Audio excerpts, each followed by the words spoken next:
In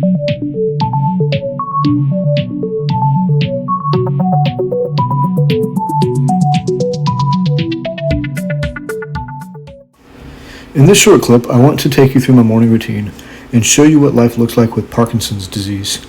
Every day starts differently, and I've learned some strategies to make my mornings smoother and more manageable. I hope sharing this helps others understand the challenges and the small victories that come with Parkinson's. So this is what I look like at 6 a.m. I have just woken up and I made my way to the bathroom, and I am now standing in the threshold of the door frozen because I cannot move forward. I'm lethargic, I'm tired, I'm disoriented, and I am taking baby steps to get to the sink, which is literally about 4 steps away from the door.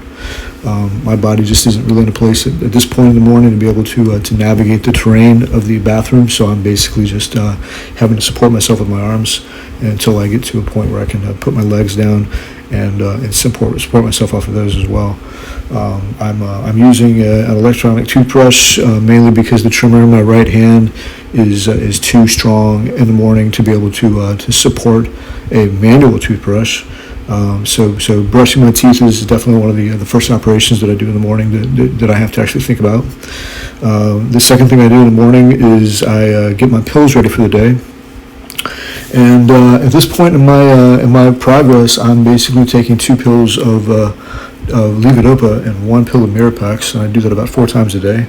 I know that there are some drawbacks to Mirapex, but I found it to be a pretty good regimen for myself, and I think that it's going to continue to be good for me. This is me leaving the bathroom. You can see that I'm kind of hunched over a little bit, and I'm basically coming to the doorway to see which direction I want to go in. And this is me on the other side of that door. I'm coming down the hallway, and I'm using my hands basically as brakes, just kind of slow my speed down. And I use my hands to kind of grab onto to the counter so that I can basically support myself as I'm walking. And you see me stop and kind of assess the situation. I'm looking across the dining room and the living room to see where I want to go. And I know that if I go straight ahead, I'm going to run into the table. But if I go to the side, I've got more counter space to be able to pull myself along on. So I'm going to go that direction. And I'm going into the kitchen, and the kitchen is basically the space on the left with the dark mass. And you can see me kind of slowly, kind of gingerly walking to the kitchen. I'm not committing myself yet until I see where I'm going, and then I come to the kitchen. And when I'm in the kitchen, I'm basically here to make some coffee for myself. I basically have that's my coffee maker.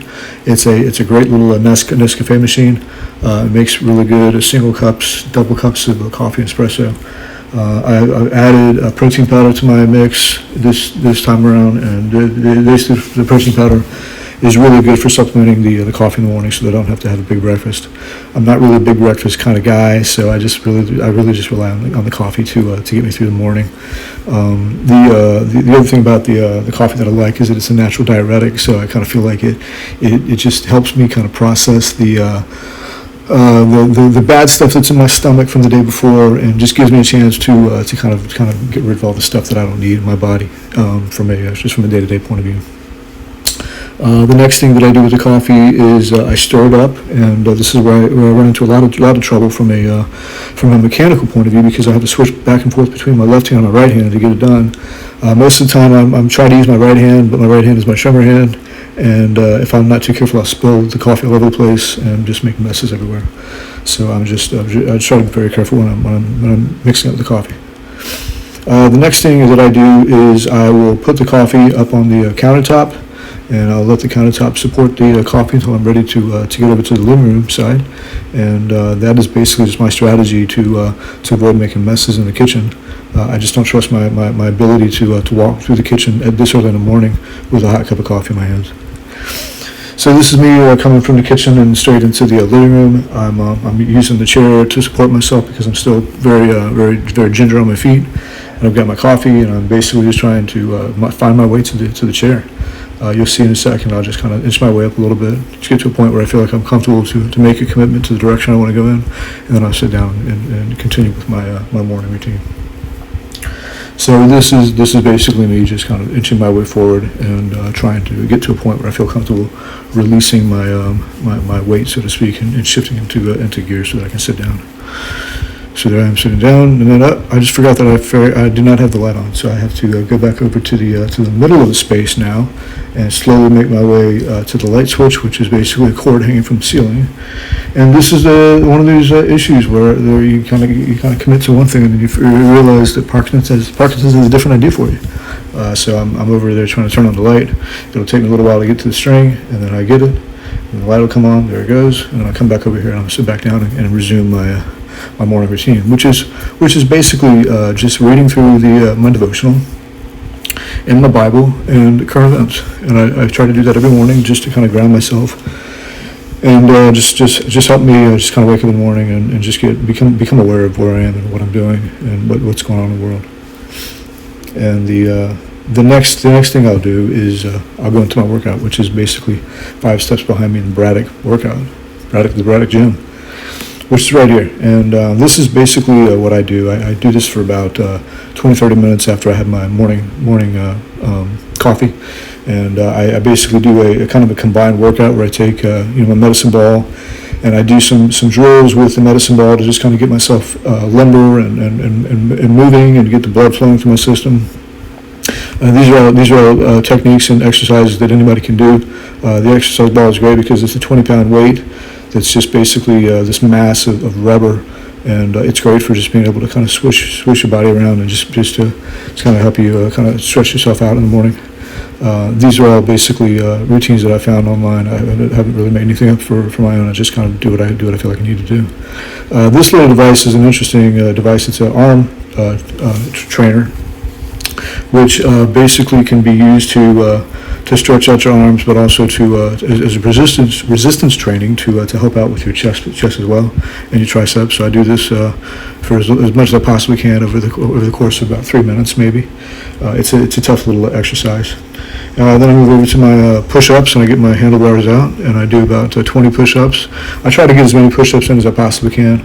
There was a time when I was doing about 50 of these push-ups in the morning, and then I would come back and do 50 more at lunch and 50 more at dinner. But now I think I'm at about 20 push-ups each time I sit down and do it. So I'm happy with myself, but I feel like I got a lot of work to do to get to where I want to be. And then once I get finished with the push-ups, I move over to my ab exercises, which is I start off with a rower like this, and this is a great little tool because it's probably $15 from CVS, and it will work out your abs, it'll work out your shoulders, it'll work out your chest, your biceps. It does everything, and it's all predicated on the weight of your body. So it's a great little tool to use to just kind of wake up in the morning and to challenge you to use this thing for as a supplement for weights, but it does a lot for you. So it's just a good little tool. I find it to be very helpful. And then I move over to the ab routine, where I basically start off with some basic sit-ups, and then I move over to a couple different variations on the abs. And it's all stuff that you can do in the privacy in your own home, and you don't have to worry about going to a gym. These are just sit-ups where I use the medicine ball to kind of ground my feet, and I use do the sit-ups. I try to do as many sit-ups as I possibly can, just so that I have something that I'm used to every morning. I try to get in about 20 or 30 if I can. Once I'm finished with this one, I go over to another routine where I basically put the medicine ball up over my head, and then I pull my feet up pull my knees up rather to my chest, and I basically just do this kind of operation where I'm working out my chest, my biceps, my abs, and I try to do as many of these as I possibly can as well. And then I do some where I stretch my legs all the way up to the sky, and I try to take the medicine ball and try to squeeze it up to the top of my toes as much as I possibly can to give me some resistance in my abs, my upper abs, my lower abs. But this is just something that I do. And then the next thing I do is I basically take the medicine ball as kind of a centerpiece, and I run my legs on both sides of it as fast as I possibly can for maybe 20 seconds, 30 seconds. That's all I can do before I just get too tired. And then that's pretty much it for that one. And I think the next exercise is really just trying to get my legs comfortable with the space, get my legs kind of comfortable leading. I'll stretch them out a little bit. I'll move them around. Some days I'll do squats. Some days I do jumping jacks. Some days I do jump rope. I do whatever I can to just kind of get myself moving, because the workout is intended to really not kill myself, but just help me to wake up in the morning and to get my senses about me, get me moving, get the blood flowing, and it's really all it's trying to do. This is a new thing that I've added to my workout. It's a electromagnetic pulse pad, where you put your feet on the footprints, and it basically sends an electronic signal through your legs. And the idea is that I'm trying to kind of wake up my legs, and I do this for about 20 minutes twice a day.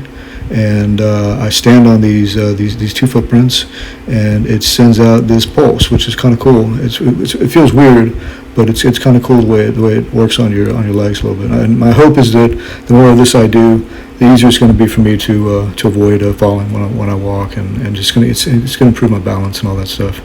So I'm pretty happy with this. And that's pretty much the end of my routine in the morning. I've gone to my bedroom, and I'll come back out in a second with the cane. And this is me getting ready to take on the day. I feel better about myself, but I'm also very apprehensive about stepping, where I step. I use the cane mainly in my left hand, but sometimes I switch it over to my right hand. I'm still kind of using the countertop as a brace for me as I walk, but you can see I'm starting to move more smoothly. I have more control over my steps, and I'm doing better with my walk. So the morning routine is definitely served its purpose, and I'm feeling better about myself. And then I think if there's anything that you guys would like to see, or any questions that you have, please feel free to reach out to me in the notes. And thank you for watching.